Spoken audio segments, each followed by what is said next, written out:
ma chaîne. Je m'appelle Aliénor et aujourd'hui je vous propose de m'accompagner dans la création de ma tenue du Nouvel An pour fêter tranquillement chez moi. J'ai cousu la blouse Norma de fibre mood et je vais aussi vous montrer comment j'ai ajouté cette boucle au cou. C'est assez facile à faire. C'est ma contribution au défi que je vous ai lancé il y a quelques jours avec Clara de Tricotine et Tricotin. Si vous participez au défi vous aussi, j'espère que tout avance bien pour vous.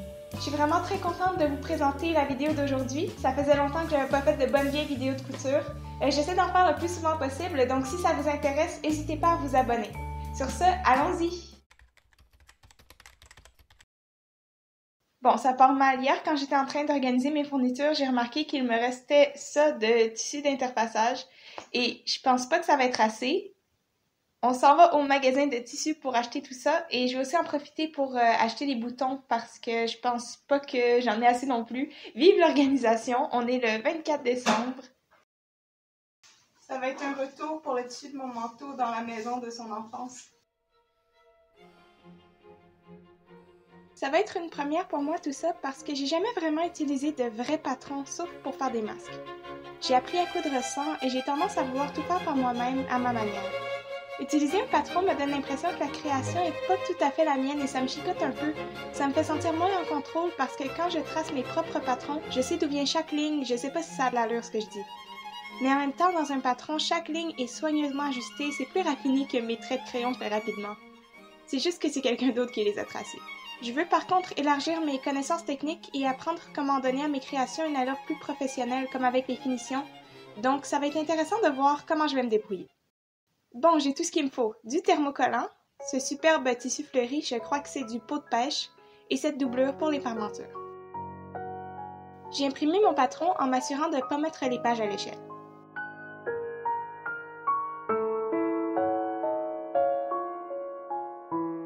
Ensuite, j'ai vérifié si les dimensions étaient bonnes en mesurant le carré de test, puis j'ai commencé à assembler les feuilles du patron selon le diagramme fourni.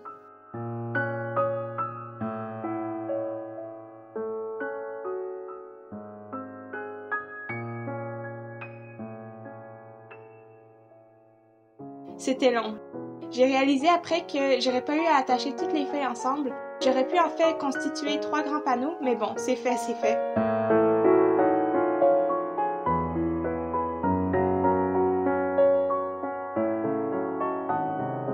Là, j'ai tracé par-dessus la ligne de ma taille en prévision du découpage. J'ai du mal à faire confiance au guide de taille à cause de mes expériences antérieures de magasinage, mais c'était bien de ne pas avoir à trop m'en faire au sujet de si la blouse allait me faire ou non.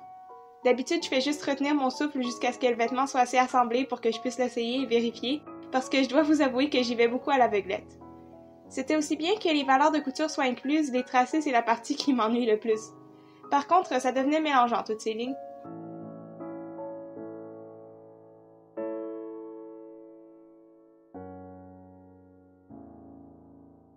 J'ai découpé mes patrons, puis je les ai épinglés contre mon tissu pour découper mes pièces. À bien y penser, j'aurais dû plutôt les tracer à la craie parce que le tissu est délicat et avec les épingles, on risque de l'endommager. J'utilise pas la pièce de la parmenture du dos parce que je vais ajouter les attaches du col. En regardant les instructions du patron, je me suis rendu compte que je dis tout croche. En fait, j'ai appris les techniques de couture en anglais et dans mes explications, j'utilise des traductions en français maison, donc désolée pour ça. Par exemple, ce que j'appelle des marges, le patron les appelle valeurs de couture. J'ai aussi appris le mot parmenture, je le connaissais pas avant, mais j'aime bien. J'ai appliqué le thermocollant aux parmentures, puis j'ai posé tout de suite les parmentures sur le panneau du devant. J'utilise des petites pinces au lieu des épingles, ça protège le tissu. Et j'utilise aussi une aiguille ballpoint qui est plus pointue et qui va pas causer de déchirure.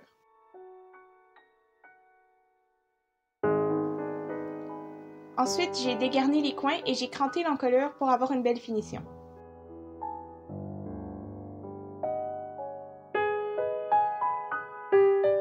Pour que la parmenture reste en place, j'ai rabattu toutes les valeurs de couture contre la parmenture et je suis venue coudre tout près de la couture en maintenant la tension entre les deux côtés au fur et à mesure.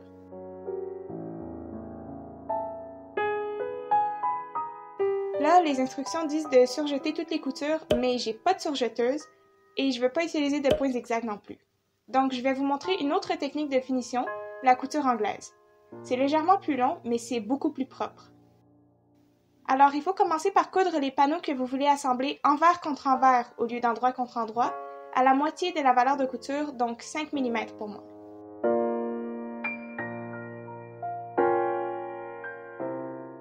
Ensuite, vous repliez le tissu le long de la couture, endroit contre endroit, et vous piquez encore à la moitié de la valeur de couture en faisant bien ressortir la première couture à mesure que vous avancez.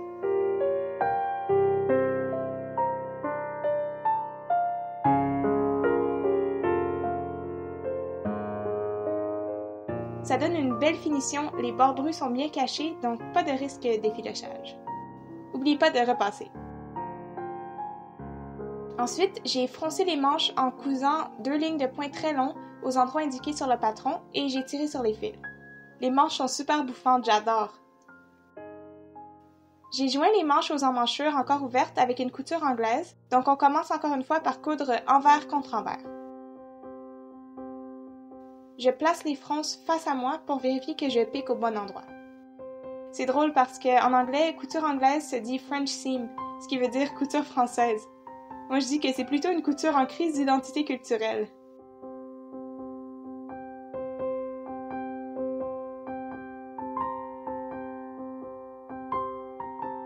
Là, j'ai refermé les manches et les côtés de la blouse avec une seule couture.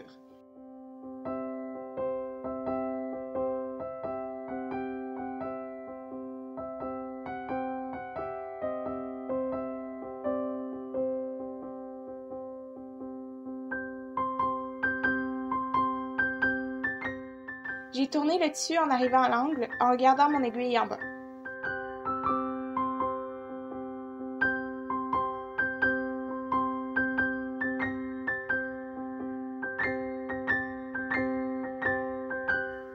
J'ai préparé les pièces des poignets de manche comme indiqué dans les instructions, donc j'ai fait un pli le long du milieu et j'ai replié encore un côté sur 1 cm.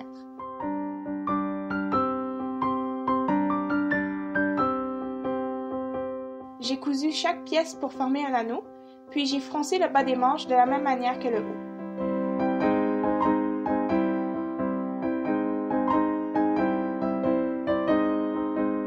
J'ai cousu le bord pas plié du poignet de manche au bord froncé des manches.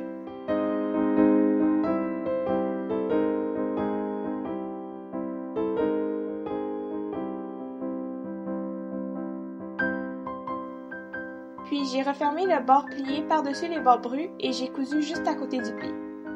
Dans le fond, c'est presque comme poser un billet, mais pas tout à fait parce qu'un des côtés n'est pas plié.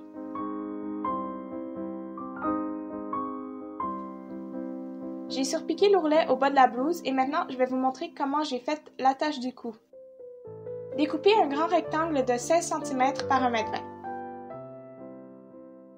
On va utiliser un peu la même technique que pour le poignet de manche, donc commencez par le plier en deux, endroit vers l'extérieur, et puis replier l'un des bords brus sur 1 cm vers l'envers.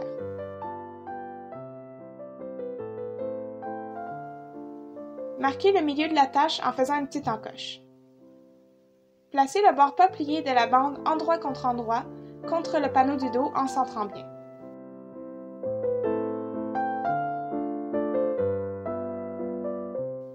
Cousez tout le long du haut du panneau du dos. Crantez pour avoir une belle finition. Repliez maintenant le bord plié de la bande par-dessus la couture et les bords brus. J'ai pas le choix que d'utiliser des épingles ici, mais je fais attention. Cousez le plus près possible du pli. Refermez le reste de la bande endroit contre endroit et piquez à 1 cm du bord de chaque côté jusqu'au panneau du dos.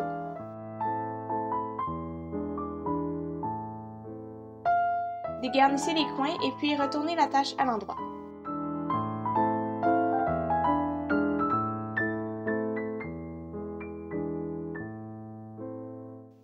Il va rester une petite ouverture près du panneau du dos que vous allez refermer avec une couture à la main.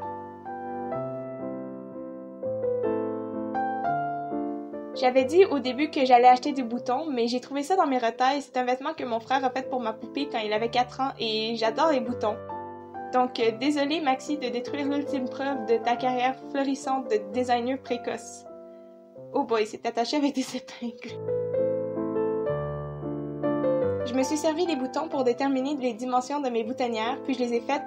J'ai encore peur de mon pied à boutonnière automatique, alors je fais ça manuellement.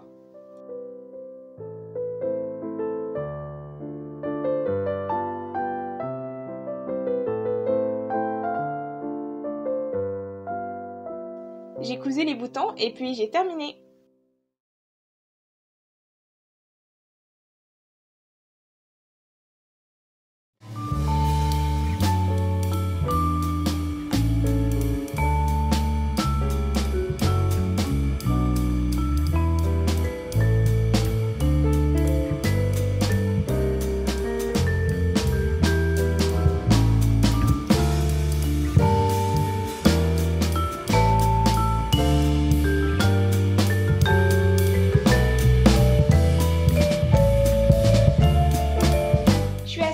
De ma première expérience avec un patron, j'ai envie d'en essayer d'autres maintenant.